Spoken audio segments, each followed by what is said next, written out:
학생 비자, 졸업생 비자를 잘 안 써주죠. 어떻게 준비를 해야 될지, 어떻게 인터뷰를 해야 될지도 감이 안 잡히고 교수님들이 조언을 되게 많이 해주세요. 임팩트를 줄 수 있다고 팁을 주셨거든요. 학교에서 배워놓으면 웬만하게는 이해는 그 워크-라이프 밸런스가 너무 확실해요. 만족도가 너무 높아요. 저는 이제 황성회고요. ACU에서 MBA를 끝내고 지금 멜번에서 회사에 재직 중입니다.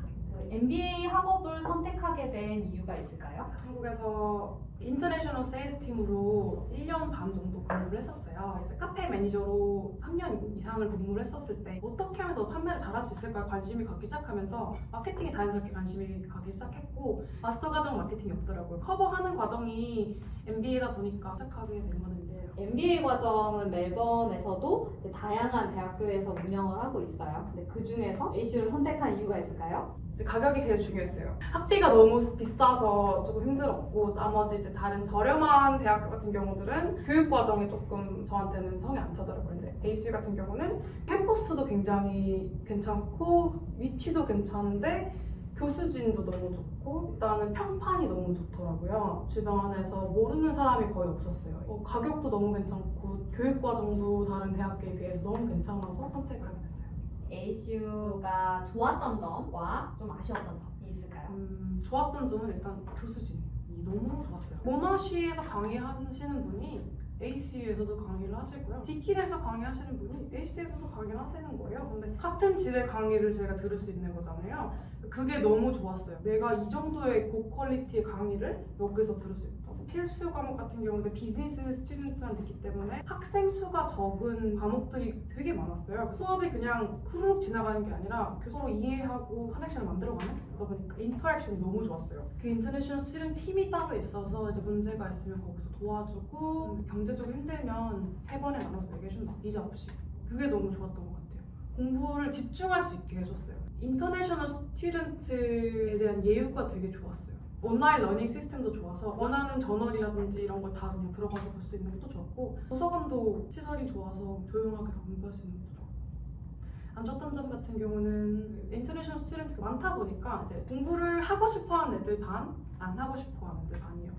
그룹 과제를 할 때 연락이 안 된다든지 작은 학교다 보니까 온라인 수업이 좀 질이 좀 떨어지는 그런 거 조금 아쉬웠던 것 같아요. 기억나는 재미있었던 과목이 있었다면 어떤 게 있었는지랑 어려웠던 과목이 있었다면 어떤 게 있었는지. Organizational Behavior, 마케팅 수업, Entrepreneurship이라고 경영과 마인드 이런 수업이 있었어요. 그 3가지가 지금 가장 기억에 남고 제일 기억에 남는 건 이제 그 Entrepreneurship 수업 들을 때 Sell Yourself 하는 내 자신을 프로덕트로 만들어서 너를 팔아봐라 하는 과제가 있었어요. 제 장점, 단점, 약점, 강점, 그리고 살아온 히스토리, 나는 어떤 사람이고 나를 왜 사야 되는지를 이제 셀링을 하는 건데 어떤 부분을 강조해서 할 거야? 약점을 어떻게 보완할 거야? 점수뿐만이 아니라 제 인생에 약간 도움이 많이 됐어요. 깊게 돌아보는 시간이었고 셀프 리플렉션이 너무 잘 돼서 인생에 터닝 포인트를 준 과제예요. 반대로 제가 수학에 너무 약해서 머니 매니지먼트라든지 파이낸스 그리고 통계는 정말 힘들게 파스를 한 기억이 있어요. 저희가 너무 힘들어하고 못 따라가니까 남아서 이해 안 되는 것도 설명해 주시고 그래서 파이낸스를 그 점수 좀 높게 파스할 수 있었던 것 같아요. 유학생으로 졸업을 하고 졸업생 비자로 취업을 한다는 게 정말 쉽지는 않은데 어떤 점이 어려웠는지 학교에서 도움을 받은 게 있는지.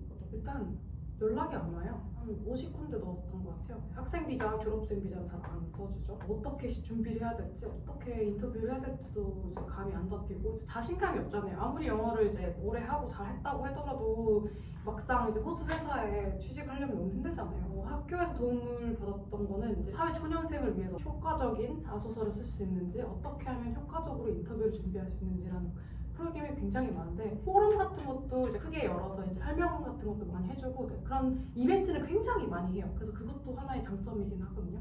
교수님들이 개인적으로 조언을 되게 많이 해줘요. 그 교수님이 리크루터로 20년을 일하신 분인데 지원을 하지 말고 HR이나 이제 리크루터 이메일을 찾아서 메일을 보내래요. 좀 간략하지만 임팩트 있게 쓰고 자소서를 첨부해서 보내면 확률이 조금 높아지는 거예요. 이메일을 보낸 사람은 거의 없으니까 임팩트를 줄 수 있다고 팁을 주셨거든요. 이제 호주 회사에서 재직 중이라고 하셨는데 어떤 업무를 하고 계신지 그리고 어떤 회사인지 소개를 해주세요. 제가 다니는 회사는 이제 라미넥스라고 인테리어 자재를 만드는 회사예요. 그 안에 이제 웨어하우스 사무실에서 디스패치 관련 업무랑 프로덕션 서포트 하는 거랑 전반적인 안전 감사 업무, 저희가 만든 프로덕트를 디스트리뷰션 센터로 보내요. 그래서 멜번, 시드니, 퍼스, 아들레이드 그리고 브리즈번 이렇게 5군데로 보내는데 매일매일 저희가 나오는 프로덕션을 확인을 하고 트럭을 부킹을 하고 보내는 작업을 많이 하고 있고, 또 프로덕션 서포트 같은 경우는 생산을 하고 나면은 시스템에 저희가 입력을 해요. 이게 입력이 다 잘 됐는지 피지컬하게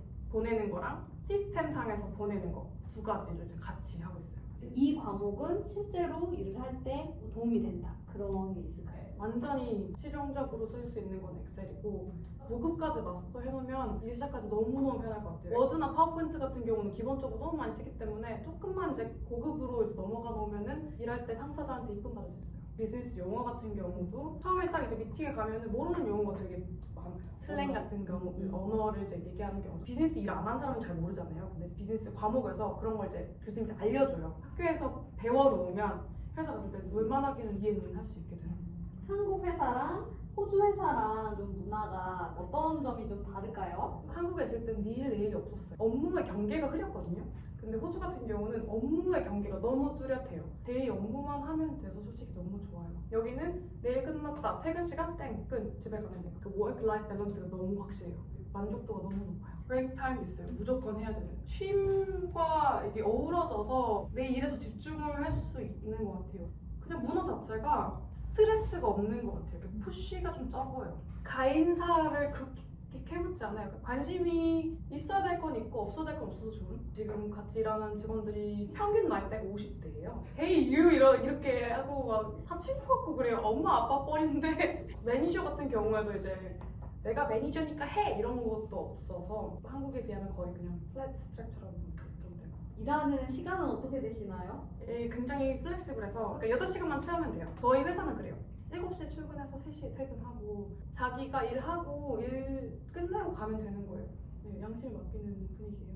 너네 양심에 맡길게. 그치만 어기면 그때는 가차 없어? 약간 이런 분위기잖아요. 그러다 보니까 다 지켜요 또. 대신 안 좋은 점은 이제 밀린 업무가 있으면 남아서 조금 해야 되는데 그게 오버타임 수당이 없다는 거. 장단점이 있는 것 같아요. 일과를 좀 간략하게 얘기해주면 좋을 것 같고 퇴근 후에도 좀 간략하게 출근을 딱 하면은 컴퓨터를 딱 켜고요. 이제 이메일 한번 싹 훑어보고 출고하는 아이템 펴놓고 시스템에 입력을 하고 이제 어떤 아이템들이 나와 있는지 확인해서 다음날 트럭 예약하고 디스패치 업무가 이렇게 끝나고 나면은 보통 이제 서류 업무 같은 거 서류 작업 끝나면 퇴근하고 이제 저는 보통 운동을 가요. 집 가서 밥 먹고 나면 한 5시 반 퇴근하고 또 쇼핑하러 갈 수 있고 근처에 공원도 많이 자주 가고 어떨 때는 퇴근하고 그냥 해변가도 가요. 해변 운전해서 10분이면 가니까 되게 자연인이 돼가고 있는 그런 건강해지는 느낌이. 졸업생 비자로 이제 호주 취업을 준비하는 학생들한테 좀 조언을 해준다면? 인맥을 조금 많이 쌓는 것도 중요한 것 같아요. 제가 아는 사람도 같이 일하던 상사가 너무 좋게 봐줘서 걔를 스카우트 해갔어요. 물론 정석대로 지원해서 갈 수 있는 방법도 있는데 아는 사람이 있으면 좀 쉽게 들어갈 수 있거든요.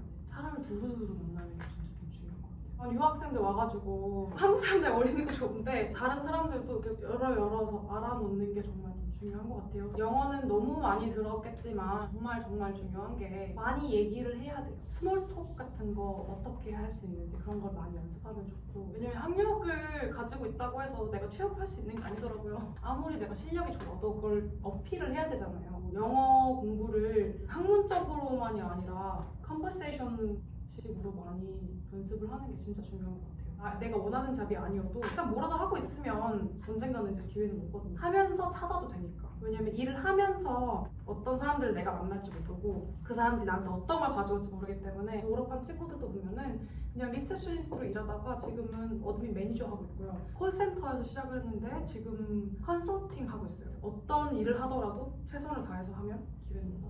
하고 싶어도 사실 영주권 때문에 망설이는 분들이 있을 수 있어서 어떤 가능성이 있을까요? 네, 제가 인터널 오디터를 하고 싶어 하는 경우도 인터널 오디터 타이틀을 얻으면 영주권을 신청할 수 있는 기회가 있는데 스폰서로만 받아야 되는 게 아니고 가버먼트 노미네이션도 가능하고요, 스킬 인디펜던트도 가능하고요, 회사를 통해서도 가능하고요, 쇼텀 스킬 비자 그것도 가능해요. MBA K가 이제 영주권이 받기 힘들다라고 하는데 조금 경력이 있고 영어를 좀 한다 하면은 매니지먼트 컨설턴트도 있고요. 리스크 애널리스트도 있고요. 그쪽으로 이제 실력이 있으면 충분히 받을 수 있다. 네, 앞으로의 계획은 어떻게 되실까요? 계획은 승진이에요. 지금 제가 하고 있는 인터널 오디팅 업무가 너무 좋아서 회사 내에서 안전 회계 감사를 하고 있는데 내셔널 이제 인터널 오디터가 공석인데 제가 그 자리를 차지를 하고 싶어서 높은 자리로 올라가는 게 2년, 3년 안에 이루고 싶은 목표. 아이월드랑 유학을 준비하면서 어땠는지 추천하시는지 비추천하시는지 아, 비추천님 여기 안 왔죠? 너무 이제 좋았어요. 제가 지금 주변에서 계속 추천을 하고 다니는데 어떤 걸 원하는지를 들어주시는 느낌이고 좀 말에 집중해 주시는 느낌이에요. 그래서 그런지 원하는 정보도 다 얻을 수 있었고 학교 생활하는데도 도움도 많이 됐고 영주권에 대한 정보 같은 것도 많이 알려주시고 비자 업데이트 같은 것도 이제 바로바로 알려주시고 그 이민 세미나 같은 것도 이제 초대받아서 어떤 정보가 있는지 그런 것도 다 받을 수 있어서 저는 너무 좋았어요. 완전 추천. 유학을 만나는 게 진짜 중요한 것 같아요. 좋은 학생이 오신 거죠. 그럼 인터뷰는 네, 하도록 하겠습니다. 감사합니다. 감사합니다.